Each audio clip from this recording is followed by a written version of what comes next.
"You're terrible at cooking, James.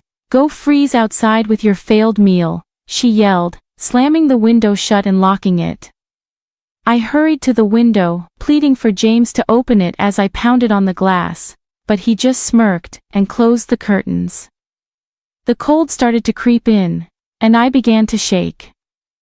My body, warm just moments ago from the heater, was quickly losing its heat. What will happen if it stays this cold, even my baby inside me? I was about to faint from the freezing cold when someone suddenly reached out to help. "Are you okay?" The next day, I came back home with him. James was outside, freezing naked. I was stunned at the sight, but Lam stepped forward. "Isn't that what you said? If you can't cook properly, then freeze outside."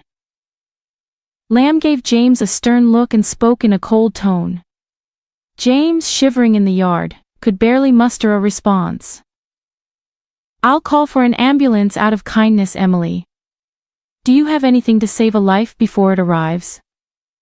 I nodded and stepped closer to James. "My name is Emily Smith. I'm 28 years old and stay at home. When I was working, my mom got sick and passed away. Then my dad suddenly died from a heart problem. I was left all alone since I'm the only child. It was really hard being by myself, but I kept busy with work." "Emily, are you okay? You seem stressed during that tough time." My husband James was there for me. He comforted me when I felt sad and alone. Eventually we fell in love and got married after dating for a few years. "We're so happy to have such a wonderful woman in our family," my in-laws said. "James, you've brought home a great lady." After our wedding, I moved in with James's family and we all got along great. "Emily, I saw a new cafe near the train station on TV. Let's check it out sometime," James suggested. "Sure, I'd love to." I especially bonded with my mother-in-law, and we made it a tradition to go out for a meal once a week. I also connected well with my father-in-law, who enjoys cooking, and we've cooked together in the kitchen a few times. "I'm happy you're getting along with my family, but what about my younger brother? He can be a bit of a handful," James asked. "Oh, he's fine. Liam, my brother-in-law, and I don't talk much because he works from home and stays in his room most of the time. But when I showed interest in his work, he explained it to me in detail. So I've been getting along well." A few years later, I found out I was pregnant with James's child. Because of how bad my morning sickness was, I decided to quit my job. "I think that's a good call. Don't overdo it," James agreed. Deciding to quit wasn't just my choice, I talked it over with James's family. Both James and Liam make enough money for us to live comfortably. I also have savings, and with my father-in-law working and my mother-in-law having a part-time job, quitting my job won't cause any issues. "Wow, pregnant women have it easy. No work, no complaints," someone remarked. Lately, James has been complaining about me not working, but during our discussions about me quitting my job, James was actually the one who suggested it first. "You're just freeloading without a job, acting all high and mighty," he said. "Who's acting high and mighty? I'm the one who always cleans up after you," I retorted. I've always been competitive, so I wanted to prove James wrong. "If you had a problem, you should have spoken up during our discussions. You were the one who brought it up, right?" James retorted. "Instead of complaining, focus on your own responsibility. My parents-in-law agree with me and support my decision." James feels left out. He and Liam don't get along, so Liam never supports James. James looks down on me because I work from home. "He doesn't listen to me and doesn't think I'm helpful," Liam whispered, "which is why he doesn't join our conversations." James doesn't like this. And when we're alone, he complains even more. "Just because my family likes you doesn't mean you should act all high and mighty. I'm not acting that way. Everyone is just being reasonable." Even when it's just the two of us, I never used to lose arguments to James. But when the morning sickness started, I lost the energy to argue. Pregnancy isn't an illness. If you're not working, James thinks you're just lazy. I agree, pregnancy isn't an illness, but Emily is putting in a lot of effort to nurture another life. That's hard work in itself, Liam acknowledged. Lamb started helping out too. Whenever James complained to me, Lamb would step in and tell his parents, while James got scolded by them. Liam took care of me. At this rate, it's hard to tell who the real father is, I joked, rubbing my belly. With my in-laws keeping an eye on things, I hoped James would eventually change. Until then, I kept trusting him. Oh, James isn't back yet. No, not yet. Suddenly, James started coming home late all the time. He claimed it was because of overtime, but I wasn't sure if that was true. Even on his days off, he'd say he was working late or got called in unexpectedly and wouldn't come home at all. I began to suspect James was cheating, and so did his parents. We tried to gather evidence together, but it was tough to catch him in the act. He always seemed to be at the office, and we couldn't find any evidence of him seeing another woman. Well, we can't really know what's going on inside the company, his parents said. I asked one of his co-workers, but she said everything seemed normal. Hey Emily, take it easy, she told me. My morning sickness got so bad that I couldn't do any housework. But my father-in-law cooked, my mother-in-law helped with other chores, and Liam pitched in, so everything was okay. You should be ashamed of yourself lying around all day, not doing any housework, even though you're a homemaker. Why are you even here? James, who had seen his parents doing chores, woke me up one night just to say that. When I looked upset, Liam replied, "That's rich coming from someone who's not pulling his weight as a husband. Every time you challenge me, even though I'm the eldest." Well, you're not exactly the role model type of brother. You've always been a bit of a know-it-all, Lamb retorted. The argument between the brothers escalated, almost turning physical before their parents stepped in to stop them.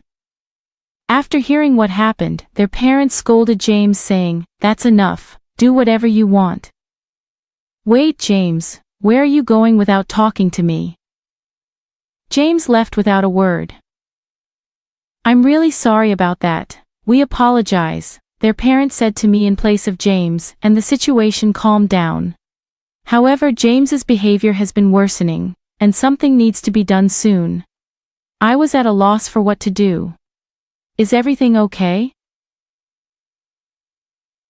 One Saturday, my in-laws had planned a trip for a local event. Despite arranging it beforehand, they were worried about leaving me alone due to James's recent behavior. I'm concerned about leaving you, my mother-in-law said. I'll be fine, my morning sickness has eased up a lot, I assured them. They left with concern, and around the same time, Liam had overnight commitments. I'm sorry for leaving at this time, Lamb said. It's okay, take care, I replied. Not long after they left, Lamb also departed. James was unusually at home that day, still asleep. Despite not feeling my best, I decided to get up and do things around the house. I didn't want to risk James's criticism if I stayed idle. Thankfully, my father-in-law had prepared plenty of dishes and stored them in the fridge. I started cleaning and doing laundry, taking it easy on myself. Hey, breakfast! James finally woke up close to noon, still looking grumpy with messy hair. He demanded breakfast, and I rolled my eyes, grabbing some leftovers from the fridge. What's that? Leftovers your dad made you? You can't even cook as a homemaker, James remarked. His comment annoyed me. Why does he say things like this? Doesn't he realize I'm pregnant with his child? There's no excuse for his behavior. Sorry, but right now, my main job is taking care of our baby. Household chores can wait, I retorted. How dare you talk to your husband like that, James shouted at me. But then Liam barged in, breaking the tension. I could hear them arguing loudly outside. You stay out of this, James snapped at Liam before storming off to his room, muttering angrily. As expected, James made a racket and then left the house. Liam let out a heavy sigh. You okay? Lamb asked as he entered the room. Yeah, what brings you here? I replied. I just came to pick up something I forgot, Liam explained, looking at me with concern. It's all right, go ahead, don't worry about me, I assured him. Okay then, I'll head out, Liam said, hesitating for a moment before leaving. I couldn't help but wonder, where did the James I first met go? At this rate, it seemed like divorce was inevitable, but I still wanted to remain close to my in-laws. Feeling suddenly drained, I decided to lie down, and before I knew it, I fell into a deep sleep. Emily, time to wake up. James's voice interrupted my sleep. I mumbled as I sat up. I met James's eyes, expecting him to scold me. However, he gave me a rare smile. I'm sure I'll get an earful from James later, I thought. I wanted to let you sleep, but it's already evening, James said in a surprisingly gentle tone. I was shocked by his kindness. I've prepared dinner, so when you're ready, come join me, he added before leaving the room. I noticed a blanket over me and couldn't help but wonder if James had covered me. I went to the kitchen and found my father-in-law's dishes already warmed up, ready to eat. I'm sorry, Emily, James said sincerely. When I found out we were having a baby, I was thrilled. But then I got overwhelmed and took it out on you. This cake is my way of apologizing. James presented a cake to me. Honestly, this gesture couldn't erase all the past hurts, but his genuine apology warmed my heart. For now, I decided to forgive him and enjoy our meal together. Look, it's snowing, James exclaimed excitedly. Oh, you're right. Let's go see, I replied, following him to the window. The sight of the snow falling against the night sky was beautiful. Since I came from a place where it rarely snowed, this was a special moment for me. Without hesitation, I moved closer to the window, letting it open. James suggested, but it'll be cold, I protested. Just put on a jacket, he insisted, as he draped one over me and opened the window, letting in the chilly wind. As I braced myself against the cold, James hugged me suddenly. I found myself outside, and when I turned around, I saw James grinning mischievously. You're a homemaker who doesn't do the housework, that makes you a bad wife. Think about that tonight, he teased. Excuse me, what are you saying? You can't even cook, I retorted. With that, James shut and locked the window. I rushed to the window, pleading with James to open it as I pounded on the glass, but he just grinned and closed the curtains. The cold was starting to make me shiver. My body, warm from the heater just moments ago, was rapidly losing its warmth. What am I going to do if this continues?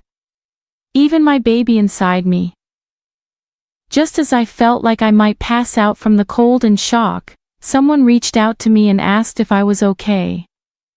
They helped me into their car. Why were you out here at this time of night?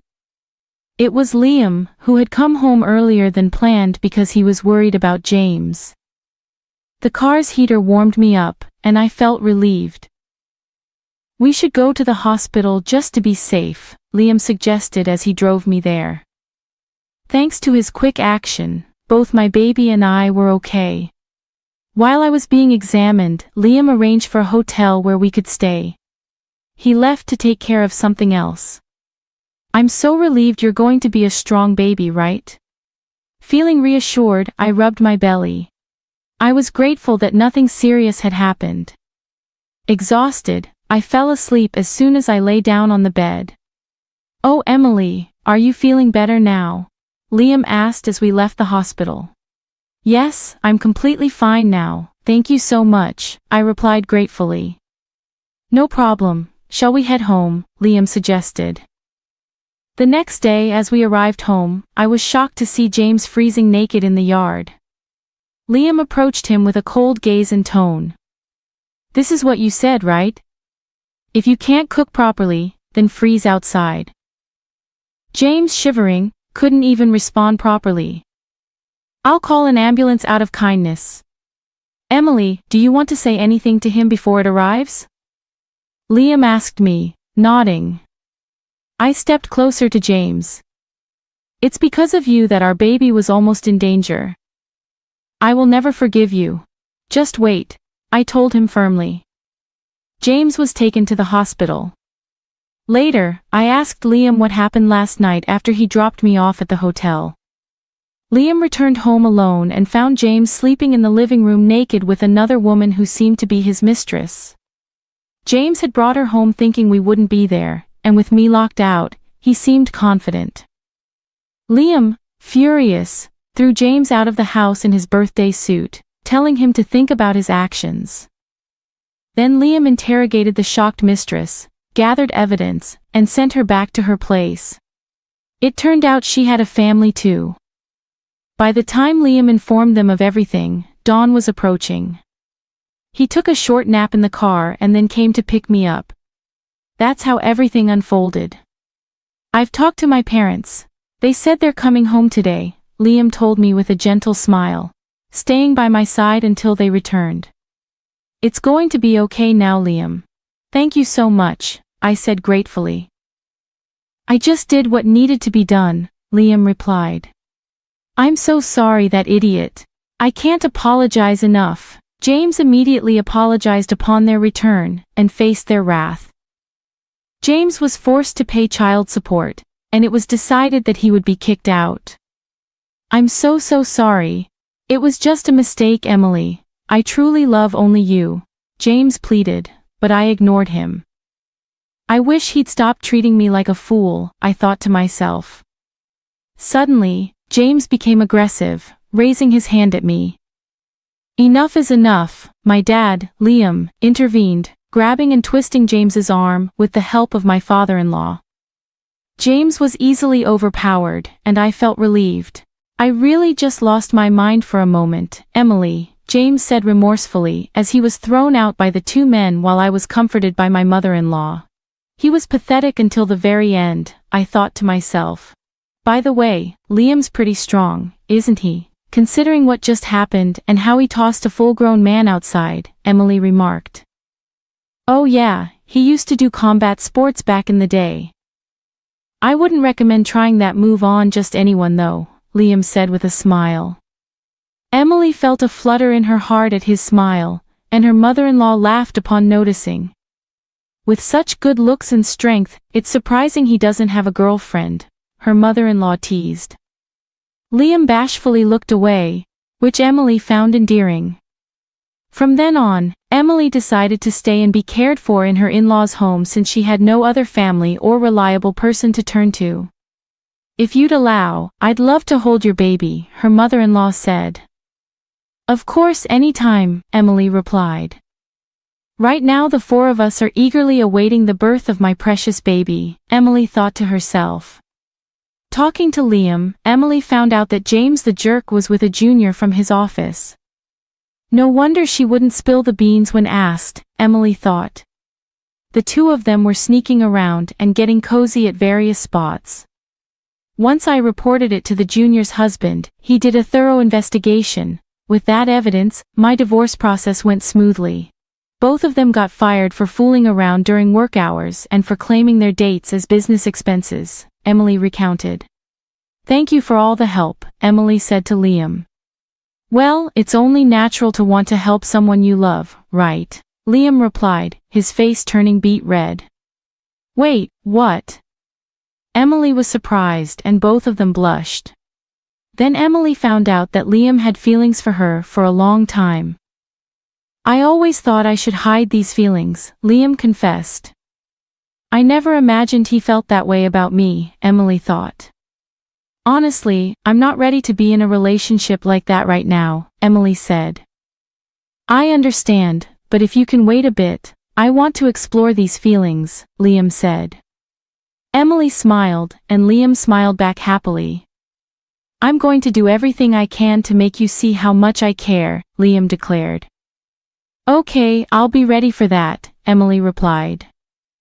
Liam's parents overheard their conversation during dinner, which was really delicious.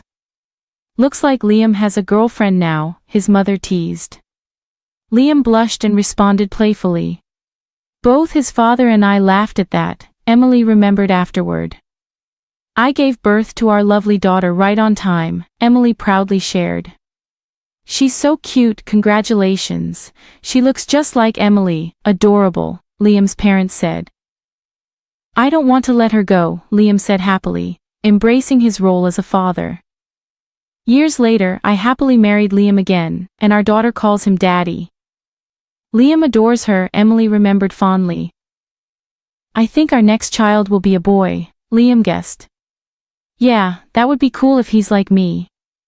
But having a boy who looks like you would be awesome too, Liam added. I'm pregnant with our second child now. Our daughter is thrilled about becoming a big sister, Emily said happily. We're all thinking of names together. It seems like our daughter's suggestion might win, Emily laughed. I'm going to make Emily, our daughter, and the new baby happy, Liam promised. Don't forget about yourself in that promise, Emily said with a smile. We're planning to live happily ever after, all 6 of us together, having fun and getting along. That's our plan, Emily included. We can't wait to go out together as a family once the new baby arrives.